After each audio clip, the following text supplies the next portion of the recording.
Do you want the chance to win a 2-night stay in a luxury holiday home in the Lake District? Stay tuned to the end of the podcast to find out more.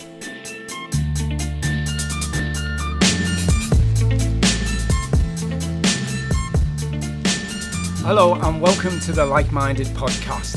This is our first episode of the podcast and it's made by Like-Minded Productions. Now, can I just say one thing as well for people listening, because, you know, when you hear someone's voice, you get an idea of what they look like in your head. Now, although Caitlin sounds like she is an old hag, she is in fact quite young. Wow. Yeah. And whereas I sound quite young. I am in fact an old hag. Yeah. Right. As far as we're concerned, there's never been a better time to launch a podcast about theatre and public performance.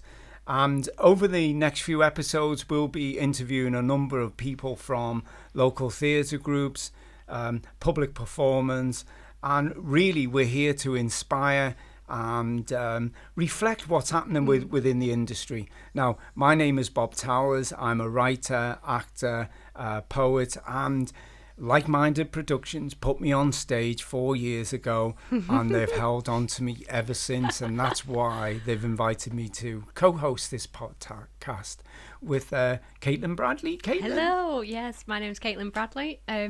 So I'm an actor/director. I graduated from Liverpool Theatre School 2 years ago. But I'm from Blackpool. Yeah, 2 years ago. 2 years ago? Mm-hmm. Oh my God. I think so. Yeah, 2018. Yeah, 2 years ago. So I'm from Blackpool, but I've lived in Liverpool for 6 years, and I've only recently just moved home to save money. But yeah, that's a bit about me. And your association with Like-Minded Productions? Oh yeah, so my association with Like-Minded Productions, they actually, I'm just rubbish at words. My first debut play on stage was Life After Life, which was written by Ashley Alley. A play which you were in, Bob Towers. Yes. And we said we would never work together, but ever. how times change. I know. I feel like you're a different man. But you've also directed as well. I did, yeah. Last year, Chris gave me his baby, not literally, but his baby play. That's the quote for the. That's going to be the name of this episode. Oh, please don't! I might get killed by people. So One-Sided Love. Chris wrote One-Sided Love. And yeah, he offered it to me. He was like, because I partly directed Life After Life that we were in at the second act. So yeah, he said, do you want to do it? And I was like, do you know what? And this is my big thing in life at the minute. What if? Why not? Why not? Yeah. What's the worst that can happen? That it's shit?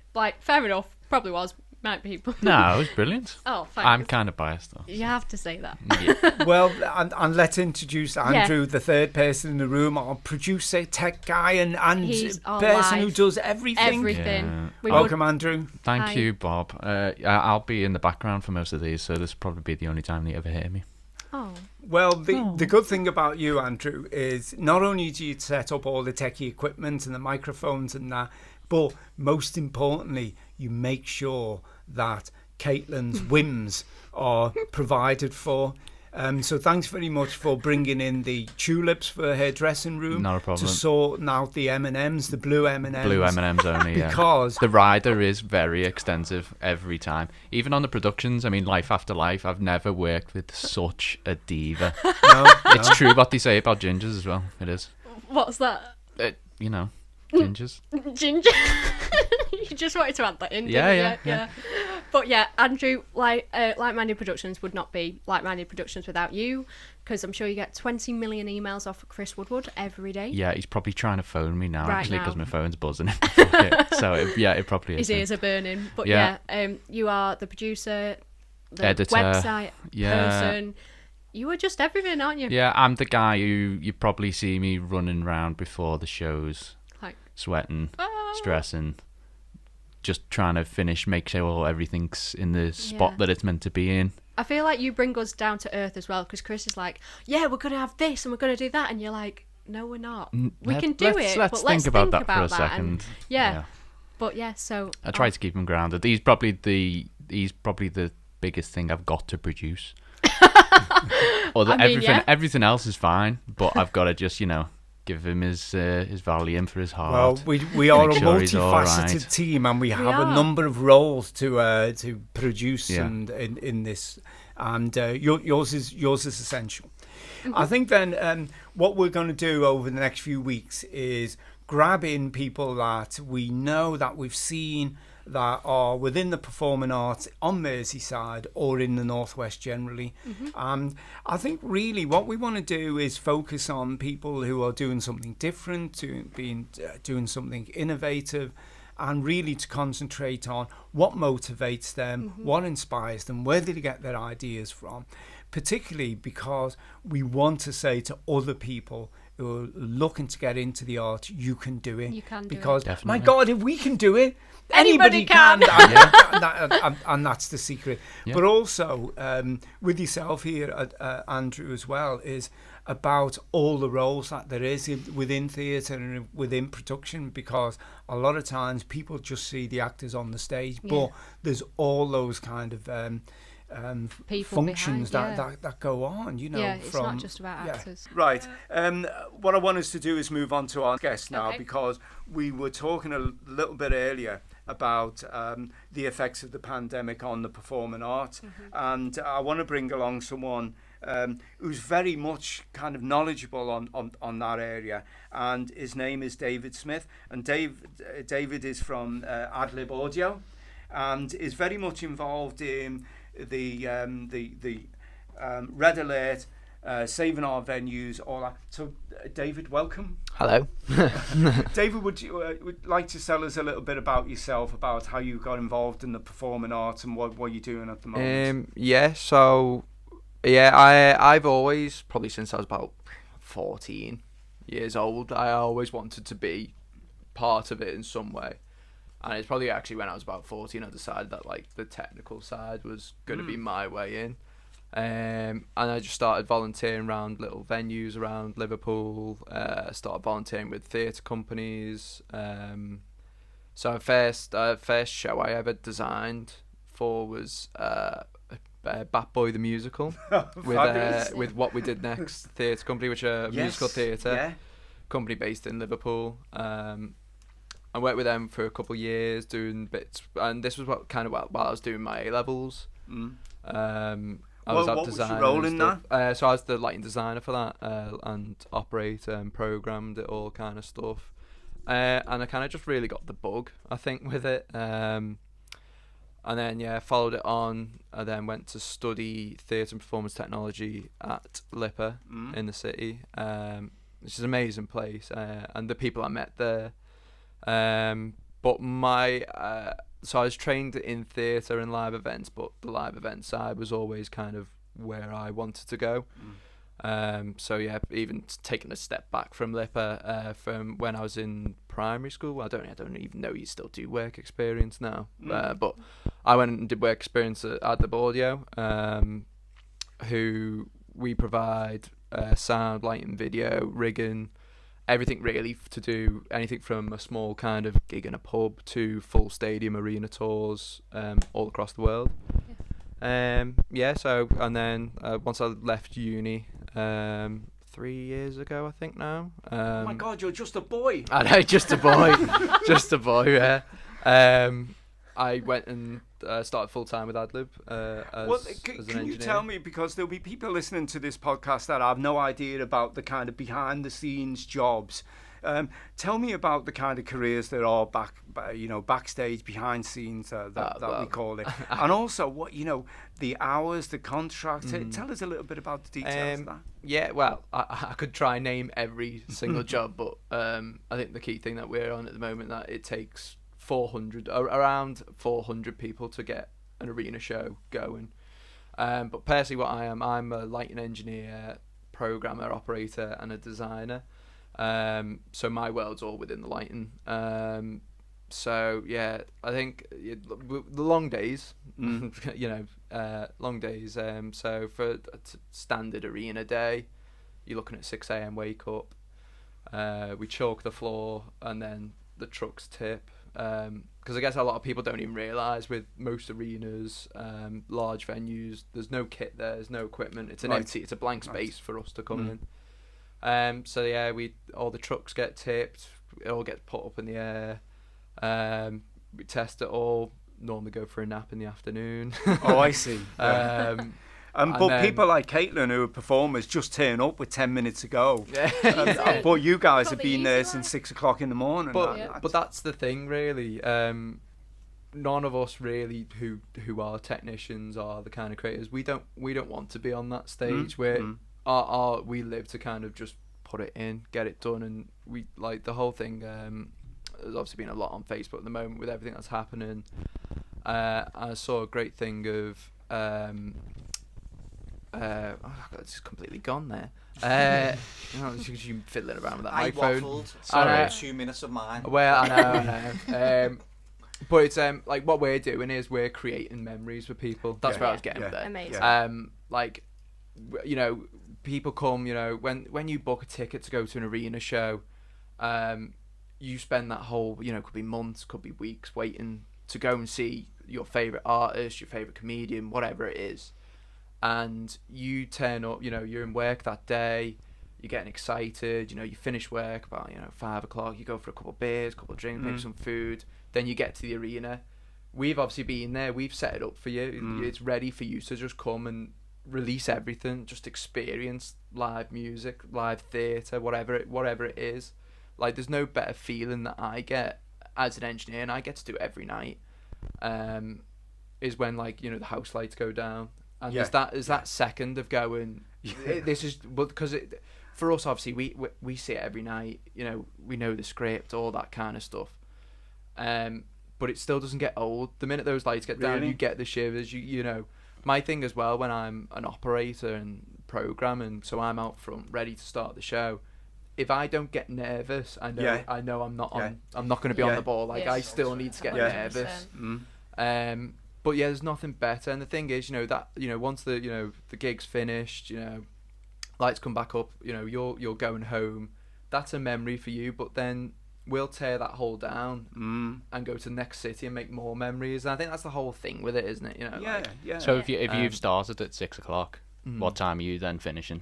Obviously it varies on what size of gig we're doing and stuff, but let's say if you're in an arena.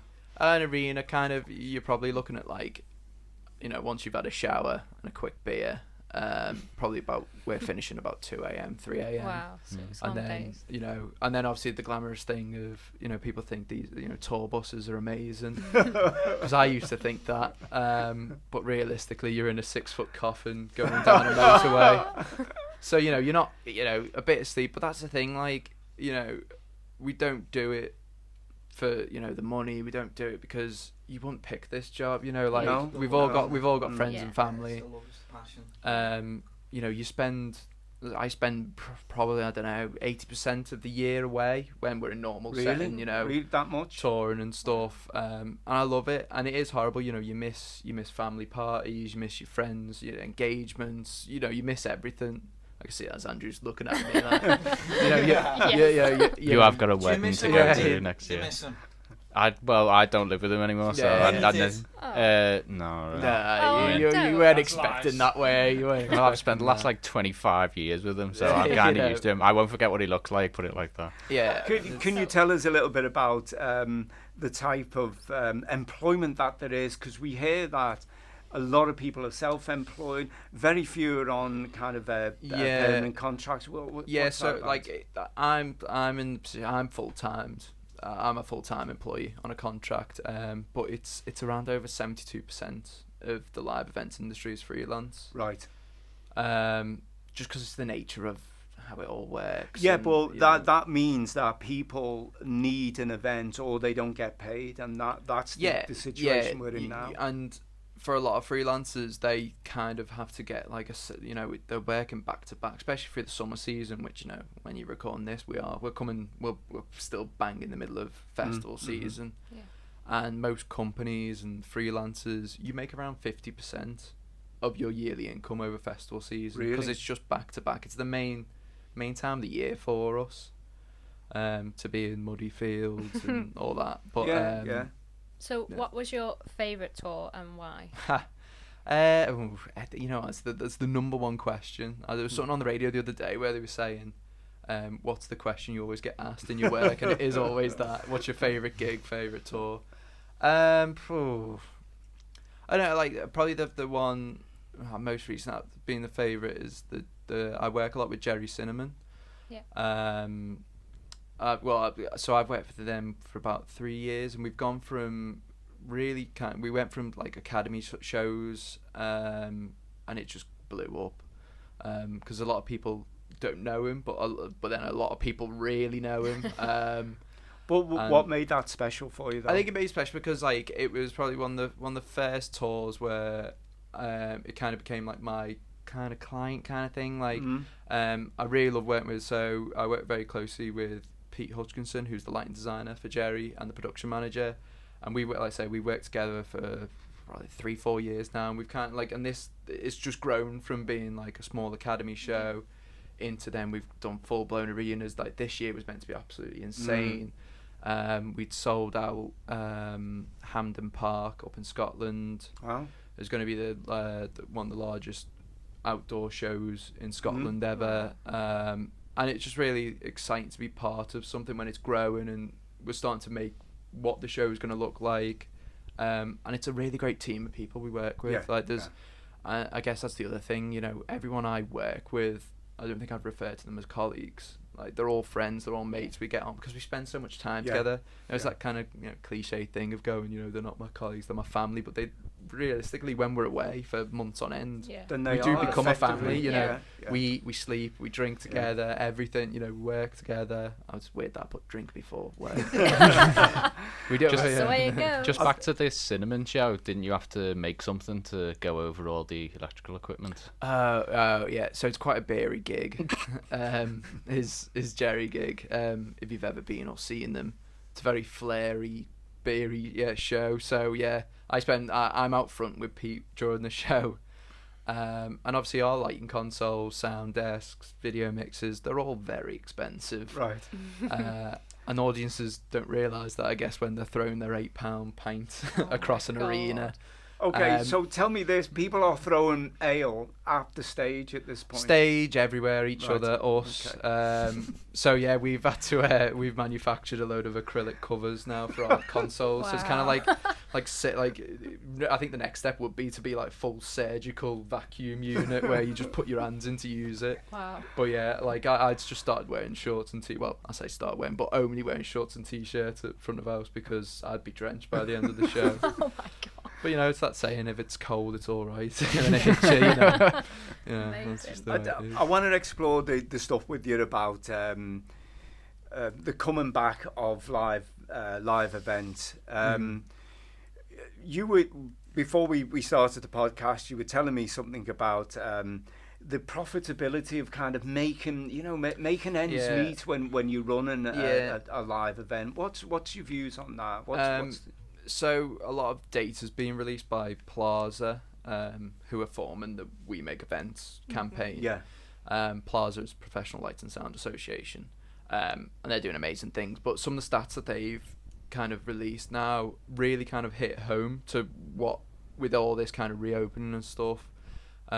So the Royal Albert Hall, so once we get to 1.5 metre social distancing, with 1.5 metre social distance, the Albert Hall will only be at 30% capacity. Right.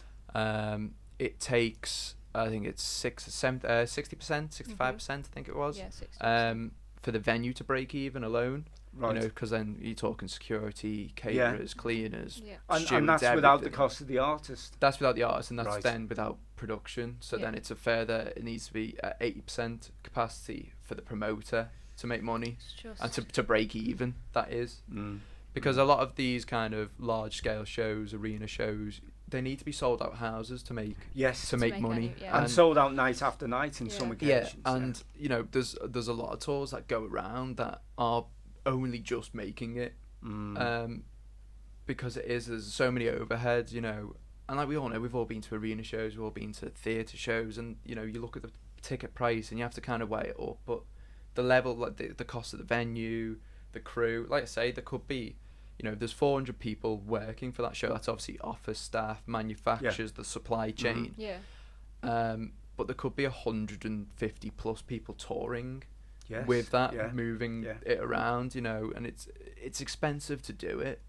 But looking at like our theatres locally then, let me put this scenario to you, that the virus is with us for at least the next 2 years. When we get back to opening theatres, it's likely that they're talking about having like 30% capacity. Now, if we're putting on a theatre show, we need to be filling out that show at least one night to break even, and then maybe a second night and a third night when we're looking at our profits. Now, if that's not feasible, what's going to happen to the performing arts industry then? It's difficult, isn't it, really, because, you know, we as creatives and people within it, you know, we're all doing it for the love of it. But realistically, doing it for the love of it isn't going to pay mortgages, isn't going to pay bills, all that kind of stuff. You know, there's been a lot of moving forward in streaming and things like that. But there's still, obviously, like I think we were discussing earlier, you know, artists don't make money selling music anymore. They have to be out on the road. They have to be doing these big shows, and again, making a memory, because it's making those memories that ends up essentially making the money. But yeah, there's you know, there's avenues we can go down. A lot of theatres are saying they are going to look into streaming. Like I know when we first went onto lockdown, was it the National Theatre when they started releasing all their NT Live stuff, like amazing stuff. But realistically, in my opinion, nothing. You know, you can watch a theatre show at home, or you can watch a film, you can watch a live gig. You know, there's all the Glastonbury stuff you can rewatch. It's never going to replicate. No, definitely being in there. And so, and I think the thing is, like, a lot of my friends and like colleagues in the industry, you know, we all absolutely love what we do, and you know, we can't wait to be back, but we want it to be safe for us and safe for everyone who's coming. You know, we're not turning around and saying we want to be back now. It's not fair that we can't do gigs, because, you know, that's not the world we live in now. You know, you know, everything's got to be safe before we go back. So with your question, that there are options. There's streaming, like you say, there's Zoom stuff you guys have been doing. But personally, for me, I just don't think until we can get there, you know, until it's safe, it's still like a really hairy time, like, in that, you know. It is. And I really, you know, I really wish that there would be, like, you know, the magic switch, like, you know, we'll put theatre on, we'll stream it, we'll do live stuff, and it will make the same money, and which it won't. But for me, it's more like the experience of it, you know, like to be there kind of thing. And do you want to talk about the Lights Go Red event that Light you It did? Red, Light It Red, so Light It Red was part of the We Make Events campaign, again from Plaza, and it was kind of just it's been a worrying time for everything, for all sectors, for all industry, but we as a sector were the first to finish, and we're going to be the last to go back. You know, it was a light switch going off for us.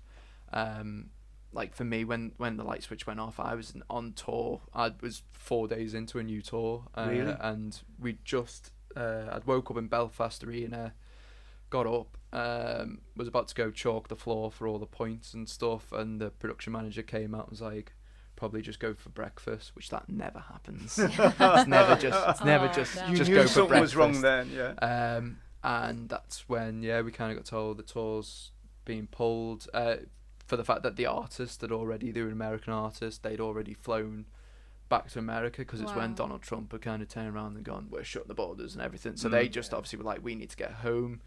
So then that was the light switch off in I think that was the end of February.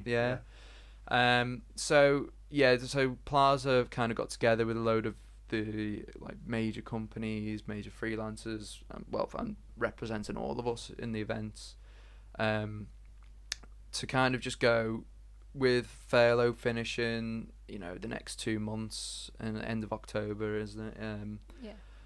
With all that kind of happening, so many firms, so many people aren't going to be able to survive. And kind of what we're saying is, you know, like the government turned around and they said, we'll support you. No one's going to get left by the wayside with all this. You know, we will support you. You know, there's been many times you've heard the government saying that. And I think, you know, obviously now they've turned around and now we can do small events. They've said, you know, theatre's allowed again now, live events are allowed. But obviously it's not enough for us all to get back working. So, yeah, the We Make Events campaign is just kind of our plight to the government, going, we really need help now. You know, our job is to be in the shadows, our job is to be invisible. Yeah.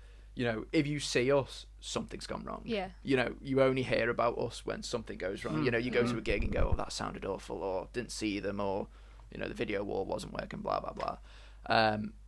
But yeah, like there's some really scary stats. Like it's £100 billion the live event sector brings into the UK economy every year. It's massive. Yeah, it's huge. We were the fastest growing industry in 2017.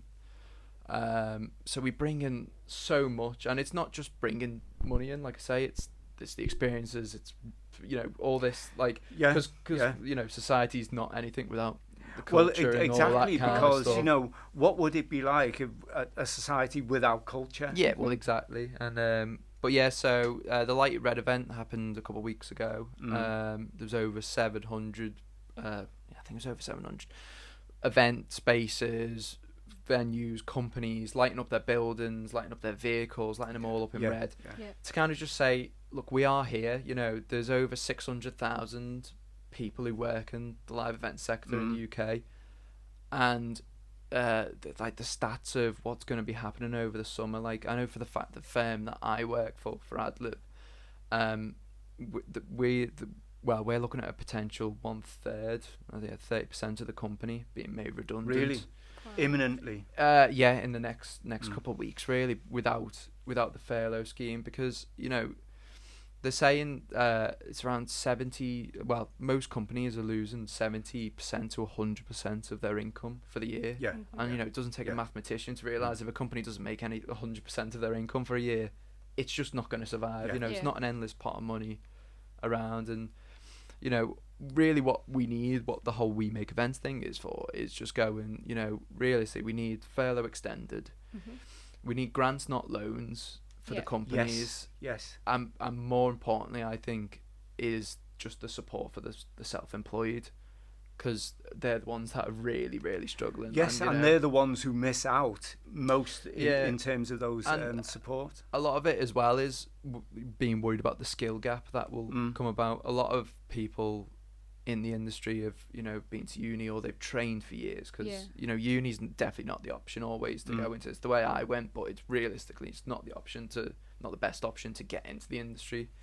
Like Adlib alone, when we take on someone new, even if they've come from uni, it normally takes us around 3 to 5 years to get them trained how we do it, and like the kind of the Adlib way of how we put on gigs. So it's about 3 to 5 years before they're out on the road. So it's a lot of time, it's a lot of skill sets, and there's a big worry that these people are going to leave, have to leave the industry, you know, working in shops, you know, all that kind of stuff, or just have to go because they've got to support their families.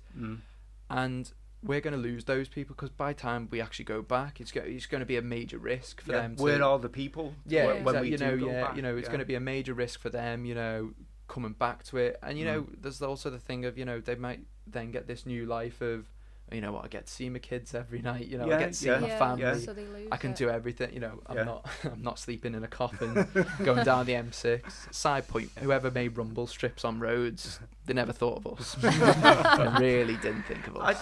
I think though, Caitlin, tell me your view on this, because I think there's two things here. There's the physical kind of, we can't go back because there's a virus and whatever. But then there's a kind of psychological thing, because we've not been in crowds for a long time now. No. And that has had an impact on people's psyche.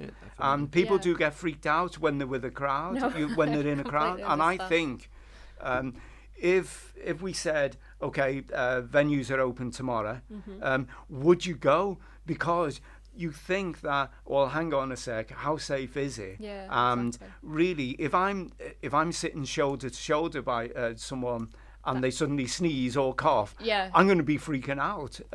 Now, especially the kind of gigs you go to where you're in the mosh pit and you're jumping up and down and like sweating. And You're painting such a bad picture of me, Annie. We all know. Oh, wow. Thanks, Bob. But no, I completely understand what where I you're coming mean? from. Yeah.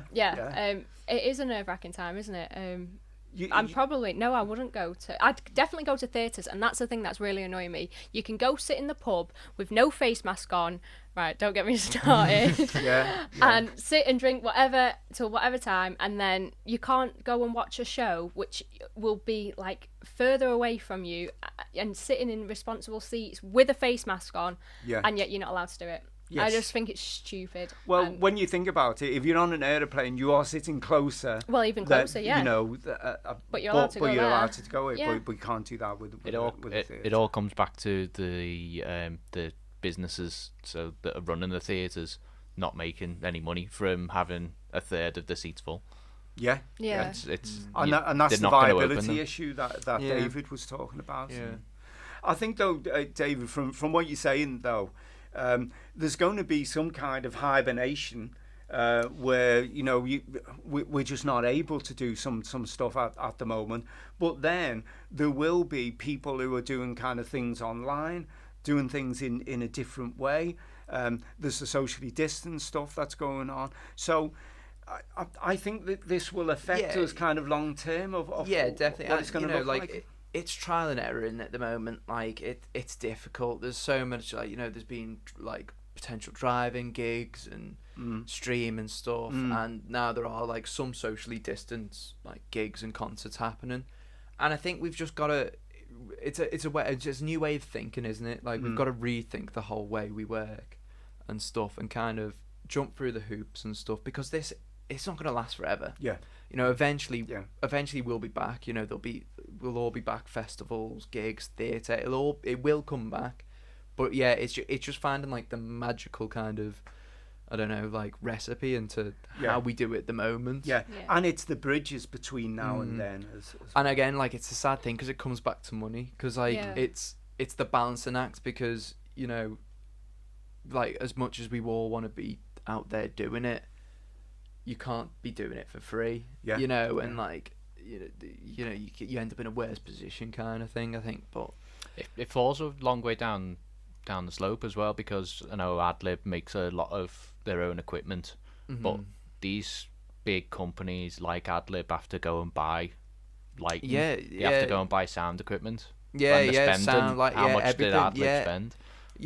I can't even think of how much we spend a year, because obviously in the technology advances every year, so we always have to buy the new kit and all stuff to keep ourselves in the mix and make sure that we're the best solution for clients, for promoters, production companies that come to us. So it's not just like the gigs that are in like red alert at the moment, it's also like the whole supply chain, and that's massive, and a lot of it is built in the UK. A lot of it comes across. We buy a lot of equipment comes from Germany, things like that. Don't start on Brexit.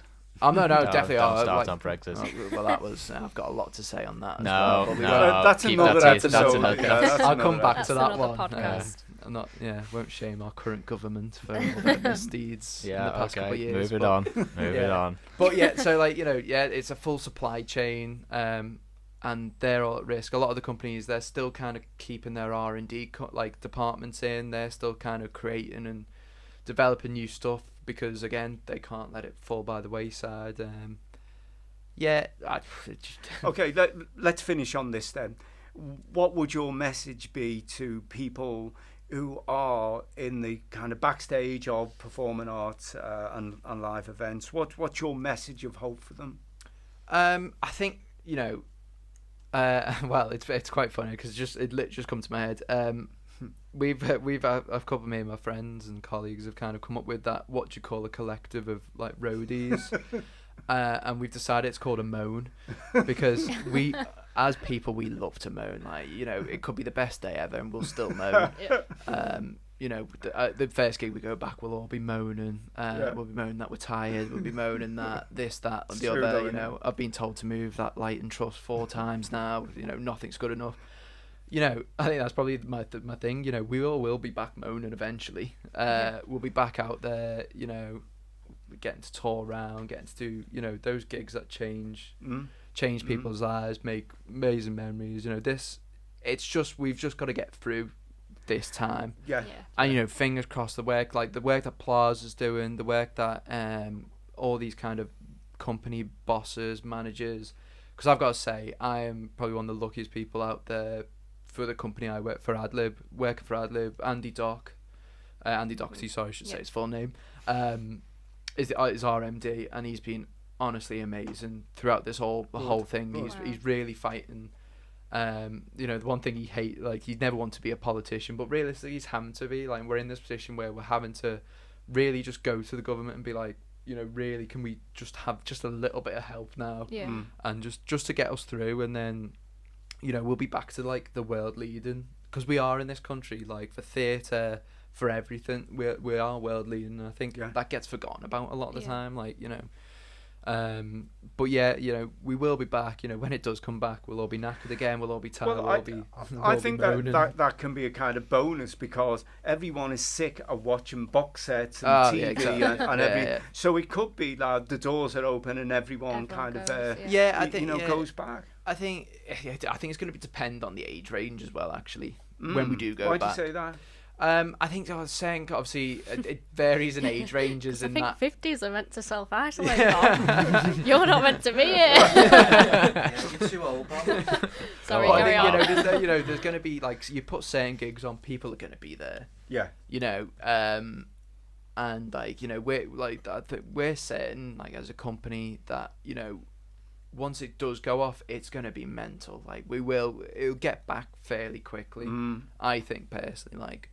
Well, I think people might value the art scene because they've missed it as well. So it's that classic thing of you don't know what you've got until it's gone. And, like, hopefully in, like, the kind of theatre world, like, it'll bring new people into it. Because it's going to be, like, it'll be something new for everyone, kind of, you know, like, you know, getting back to it and seeing it. I know, I've seen something going around on Facebook at the minute, I don't know if you have seen it, where it's like, you know, the 50% off Monday to Wednesday, the eat out scheme, the government, why don't they do it for theatres? Because you bring you bring so much new people in, but thanks, Boris, please. See, I was about to be really political then, but I thought, I'm not doing it.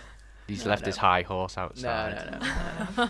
Not going to do any. I think that's it. All right, I'd like to thank David for coming along. I think that's really insightful, because there's loads of stuff that I didn't know there. So that's brilliant. Yeah, but like one thing I'd say is, like, if you want any more information, just go to the Plaza website. I think it's plaza.org. I'm guessing you'll have it in something. We'll throw it in somewhere. I'm guessing it'll be somewhere, because I'm not that well prepared and I don't know the full website. But get them on Facebook, get them on Instagram, all the stuff. There's some amazing videos out there. The company I work for, if you go to our YouTube channel, which is Adlib Audio, I think, or just type Adlib, we make events into YouTube. It's an amazing video there. We'll put that on our Facebook page if anyone wants to watch it. Yeah, it's a great video. It kind of, and probably more people who are eloquent than me, a lot more than me. I've put it essentially kind of what I've said, and it really shows you where we are as an industry and what we need, and what help we need, and also it has some great clips that, like, really do like it made my, like, when I was there on the Tuesday, it made, like, my hair stand on end. Like, it was just seeing what we do, and, like, you know, we'll get back to it. It'll be fine. But thank you. So thank you so much. I've just got one final question for David. Go on. Why is it that you think that Mum and Dad prefer me over you? We knew this would raise its ugly head. Here I am being like. So who's the favourite? Firstborn, I'm the favourite. You're the favourite. No, it's definitely me. I'm the favourite. It would be me, because I'm the youngest. No, but I'm the oldest. Right. I know it's time to close now. So what I want to say before we close as well is we want this to be a participatory podcast. So if you've got ideas, then please, like, look on our website, likeminded.co.uk. And check the link there. Please email us. Tell us your suggestions about future guests and what you want us to do in the podcast. If you do go to likeminded.co.uk, you end up on some really weird website. It's likemindedproductions. Oh, really? Really? Yeah. Bob! Well, I'm actually going to check the other one. Yeah, we're fighting with them on website? Google. I'll leave that up to you. Fine. We're fighting with them on Google search at the moment, but we do come out on top if you just type like-minded in. So. Wait. Yeah. Right. Thanks very much for our guest today, and please join us in the next podcast. We want this to be a participatory event, so if you've got ideas, please look at our website. It's likemindedproductions.co.uk. Yes. And there's a link there for to email us. Caitlin, thank you very much, and I will see you next time. Thank you, Bob. Yes. See you next All right, time. join us again. Thank you. Bye now. Competition time now. You could be in with a chance of winning a 2-night stay in a luxury holiday home in the Lake District. All you have to do to enter is subscribe to this podcast wherever you're listening and go to our Facebook page and share our pinned post. The winner will be announced at the end of episode 2 on the 20th of September, and the competition closes on Monday the 14th of September. Good luck!